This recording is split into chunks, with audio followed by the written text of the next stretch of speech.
Chapter 7 Beatlemania. It all happened very fast. At the start of 1963, the Beatles were still playing small clubs or performing as an opening act for other bands. Then, that March, their first album came out in England.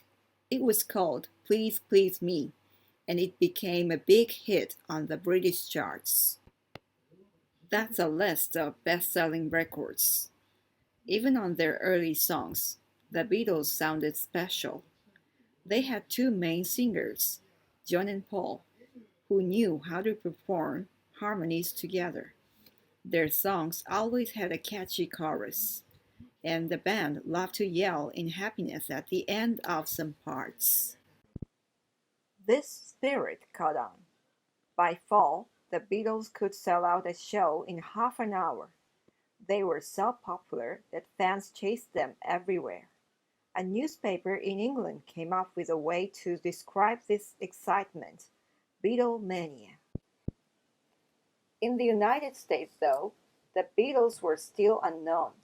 Their first song in the US was such a flop that the record company got rid of them. So they signed with Capitol Records. When Capitol was slow to put out a new song, Brian got on a phone and yelled at the managers. He said that "I Want to Hold Your Hand" would be a big hit. Brian was right. The song went to number one. On February 7th, 1964, Beatlemania hit America. That's when a plane arrived at Kennedy Airport in New York City containing four nervous young men, John, Paul, George, and Ringo, were coming to America for the very first time. There had never been rock stars from England before. "They've got everything over there," George said about the United States before the big trip. "What do they want us for?" Brian didn't have any doubts. He kept telling everybody that the band was going to be huge. And as soon as they got off the plane, the Beatles proved Brian right. Thousands of screaming teenagers showed up to greet them at the airport. The Beatles were cute. Girls pushed themselves up against the fence separating them from the airplane.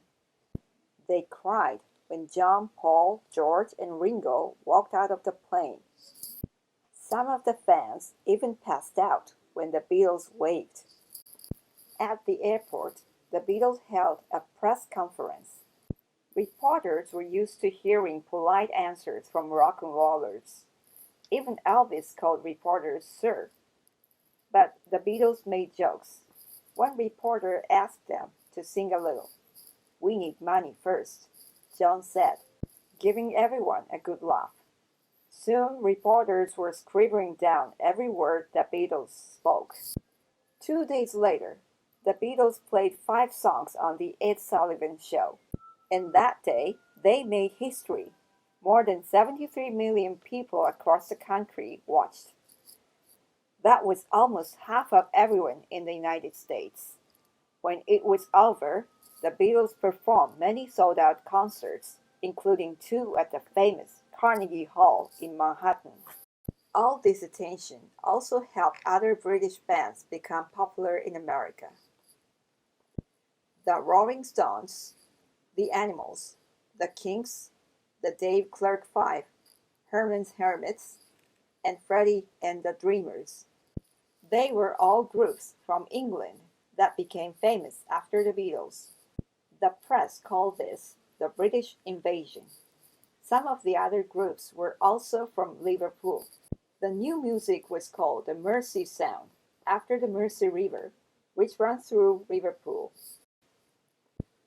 Beatlemania didn't just mean selling out concerts or making number one records or girls screaming or boys wearing their hair long.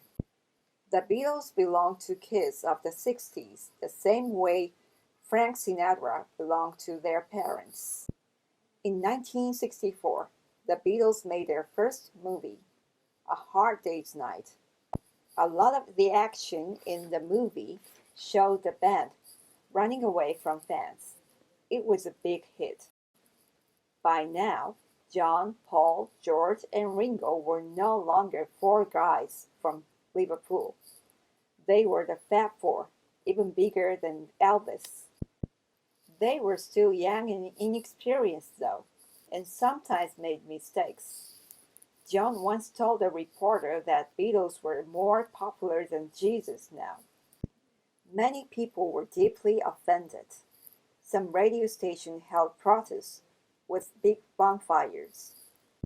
People were invited to throw Beatles albums into the flames. John quickly apologized. But the experience changed the band. They had to watch what they said and how they behaved.